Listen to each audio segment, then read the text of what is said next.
കേരളക്കരക്ക് ആകെപ്പാടെ നാണക്കേടുണ്ടാക്കുന്ന ഒരു സംഭവം, ഒരു കുടുംബത്തെ വലിച്ചു കീറുന്ന ഒരു വലിയ ദൃശ്യം നവമാധ്യമങ്ങളിലൂടെ ഓടിപ്പോകുന്നുണ്ട്.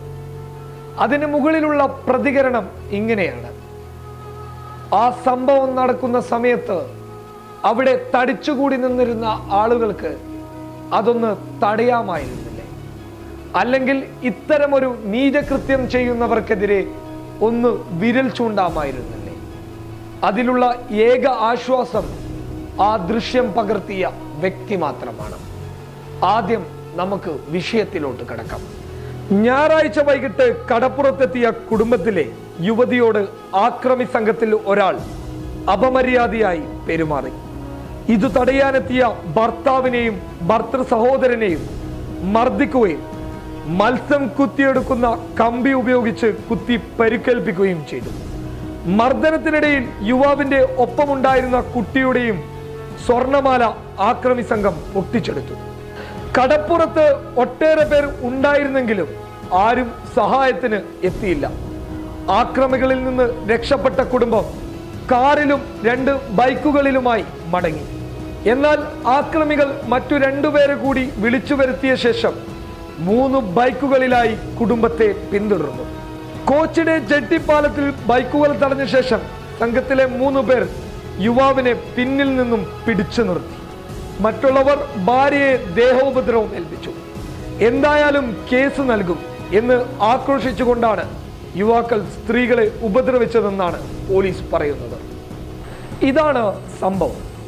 പക്ഷേ എൻ്റെ ചോദ്യം ഇതാണ്: ആ സംഭവം നടക്കുന്ന സമയത്ത് ഒരുപാട് പേർ അത് കണ്ടുകൊണ്ടിരുന്നു.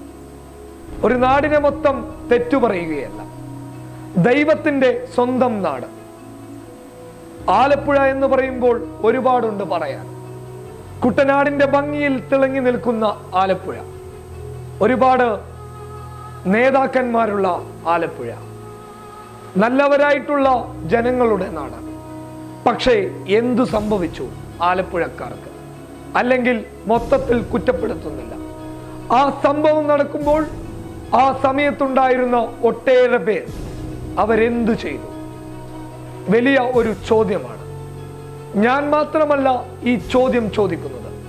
സോഷ്യൽ മീഡിയ ഒന്നടങ്കം ആ വീഡിയോ ദൃശ്യങ്ങൾക്ക് മുകളിൽ കമന്റ് ചെയ്യുകയാണ്. അതിനെ ഷെയർ ചെയ്തുകൊണ്ട് സോഷ്യൽ മീഡിയ ചോദിക്കുകയാണ്: എവിടെ പോയി അവരുടെ നട്ടല്? നാളെ ഇതേ ഒരവസ്ഥ നിങ്ങളുടെ ഭാര്യ, നിങ്ങളുടെ അമ്മ, നിങ്ങളുടെ കുട്ടികൾ, നിങ്ങളുടെ അച്ഛൻ, നിങ്ങളുടെ സഹോദരന്മാർക്ക് വന്നു കഴിഞ്ഞാൽ നിങ്ങളായിരുന്നു അവരുടെ സ്ഥാനത്തെങ്കിൽ ഒരിക്കലെങ്കിലും ആഗ്രഹിക്കുമായിരുന്നില്ലേ ചുറ്റുവട്ടമുള്ളവരുടെ സഹായം? അത് മാത്രം അവർ ആഗ്രഹിച്ചിട്ടുണ്ടാകാം. പക്ഷേ അവരെ സഹായിക്കാൻ നിങ്ങൾ തയ്യാറായില്ല. അവിടെ കാണുന്ന ഒരേ ഒരു ഗുണമെന്ന് പറയുന്നത് ആ സംഭവം മൊബൈലിൽ പകർത്തിയ ഏക വ്യക്തിയോട് ചിലപ്പോൾ നമ്മൾക്ക് നന്ദി പറയാം. കാരണം യുപിയിലെയും ബീഹാറിലെയും ഗുജറാത്തിലെയും ഒക്കെ പീഡന കഥകൾ കേട്ടും കണ്ടും വളർന്ന മലയാളികൾക്ക് ആലപ്പുഴയിൽ നടന്ന ഈ ഒരു ദൃശ്യം കാണുമ്പോൾ ചിലപ്പോൾ ഖേദം തോന്നിയേക്കാം. പേടിക്കേണ്ടതില്ല. കേരളത്തിലെ ചെറുപ്പക്കാരിൽ ഒരു 10% ആളുകൾ മാത്രമാണ് ഇത്തരക്കാർ. ഇത്തരക്കാരെ നേരിടേണ്ടത് ആ സംഭവ സ്ഥലത്ത് തന്നെയാണ്. ആൺകുട്ടികളുടെ നാടായ കേരളക്കാർ, ഒന്നിനെയും പേടിക്കാത്ത കേരളക്കാർ നേരിടേണ്ട സമയം ആ സമയമായിരുന്നു. നിങ്ങൾ അവിടെ വെച്ച് അവരെ നേരിട്ട് ചോദ്യം ചെയ്തിരുന്നുവെങ്കിൽ ഇനി ഒരു പക്ഷേ ഒരാൾ പോലും ഇതിന് മുതിരില്ലായി. എന്തായാലും കേരള പോലീസിനോട് സല്യൂട്ട് പറയാം, അല്ലെങ്കിൽ അവർക്ക് സല്യൂട്ട് ചെയ്യാം. കൃത്യമായ നടപടിയുമായി അവർ മുന്നോട്ട് പോകുമ്പോൾ ഒരു ചോദ്യം ബാക്കിയുണ്ട്. കൂടി നിന്ന് നോക്കി നിന്നവർക്ക് അമ്മയും പെങ്ങന്മാരും സഹോദരന്മാരുമില്ലേ?